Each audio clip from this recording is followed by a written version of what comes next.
असदुल्ला अवान बाहू state के platform से आपकी खिदमत में हाजिर हूँ। जैसा कि आज हम इस वीडियो का पार्ट 2 बना रहे हैं और पार्ट 1 में मैंने आपको बताया था कि हम 2-3 टॉपिक्स के बारे में बात करेंगे। फर्स्ट टॉपिक हमने फेज़ 9 प्रिज्म के डिटेल्ड रिव्यू के बारे में बात की थी और सेकंड वीडियो में मैंने आपको कहा था कि हम एक और टॉपिक को छेड़ेंगे।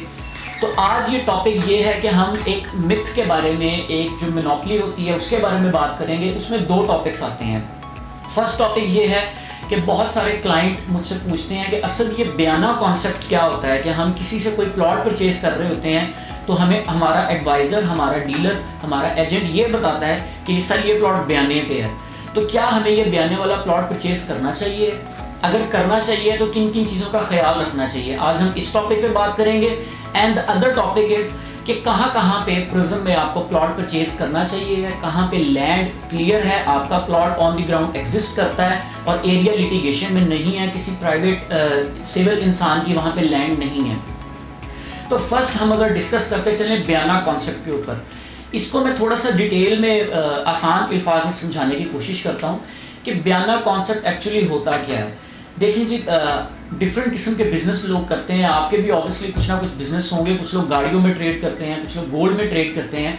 इसी तरह से प्रॉपर्टी में जो छोटे इन्वेस्टर्स होते हैं 5 मिलियन, 8 मिलियन, 10 मिलियन, 1.5 करोड़ रुपए तक के, वो कुछ प्लॉट्स के बयाना करते हैं। जैसे लेट्स सपोज आपका एक प्लॉट है, उसकी वर्थ मार्केट में 1 करोड़ रुपए की है, आपको ओवरनाइट 2 मिलियन की ज़रूरत पड़ गई। आपने मुझे कहा मैं अपना प्लॉट 95 लाख में सेल करता हूँ, मैं आपको 2 मिलियन अपनी पॉकेट से दे देता हूँ और आपसे वो प्लॉट परचेज कर लेता हूँ ऑन द 4 वीक टाइम और 5 वीक टाइम, जितना भी हमारा म्यूचुअल डिसाइड होता है।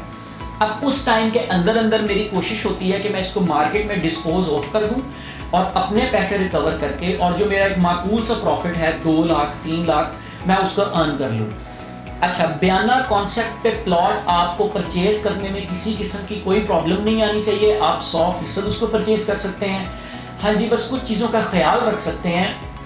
जैसे लेट सपोज आप एक बयाने वाला प्लॉट परचेज करने लगे हैं, तो आप उस इंसान से कहें कि हमें इस प्लॉट की वेरिफिकेशन करवा दें।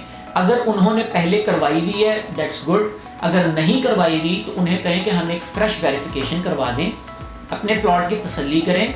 वो जब आप वेरिफिकेशन करवाते हैं प्लॉट की तो वो 4 डिपार्टमेंट्स में जाती है और वहाँ से आपको आइडिया होता है कि इस पर कोई डिस्प्यूट नहीं है, इस पर किसी किस्म का स्टे नहीं है, ये प्रॉपर्टी बैंक प्लस नहीं है और कोई भी इसमें मसला नहीं है, ये लैंड क्लियर है।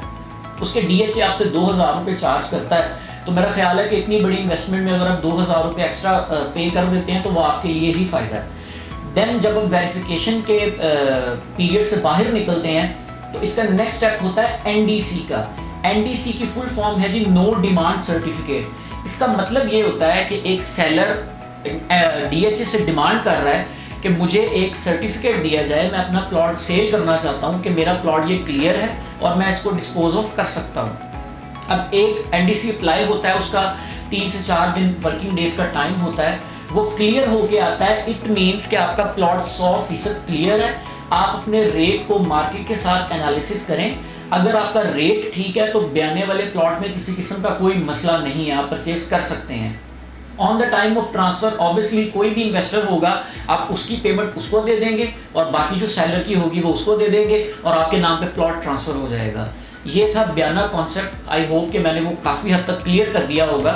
एंड सेकेंड हम बात करते हैं कि यहाँ पे लैंड कहाँ पे क्लियर नहीं है और कहाँ पे ऑन द ग्राउंड आपका प्लॉट एग्जिस्ट नहीं करता, और कुछ जगह ऐसी हैं जो मैप पे कुछ और दिखा रही हैं, ऑन द ग्राउंड कुछ और हैं।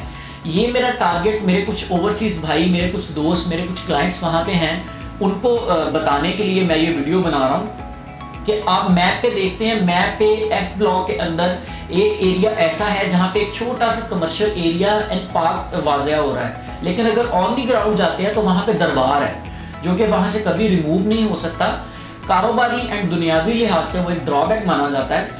इसी तरह हम अगर P ब्लॉक की बात करें तो ऑन द ग्राउंड कुछ वहाँ पे आपको कब्रें मिलेंगी, ग्रेव्स मिलेंगी, और इसी तरह हम M ब्लॉक में बात करें तो एज इट इज़ वहाँ पे भी ये प्रॉब्लम्स देखने को मिलती हैं।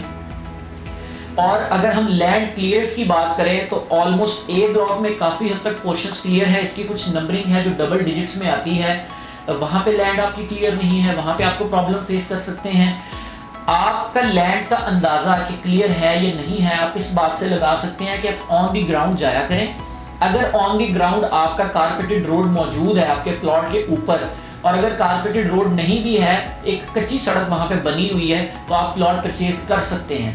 अगर आप ऑन दी ग्राउंड जाते हैं और वहाँ पे आप देखते हैं कि वहाँ पे तो फसलें हैं या खेत हैं या किसी शख्स की बाउंड्री हुई है और वो जगह क्लियरली आपको नज़र आ रही है कि ये एक बाउंड्री वॉल से कवर की गई है, तो वहाँ पे आप प्लॉट परचेज ना करें, इन फ्यूचर आपको नुकसान हो सकता है। तो ये था जी मेरे 2 कॉन्सेप्ट्स के ऊपर बात करना।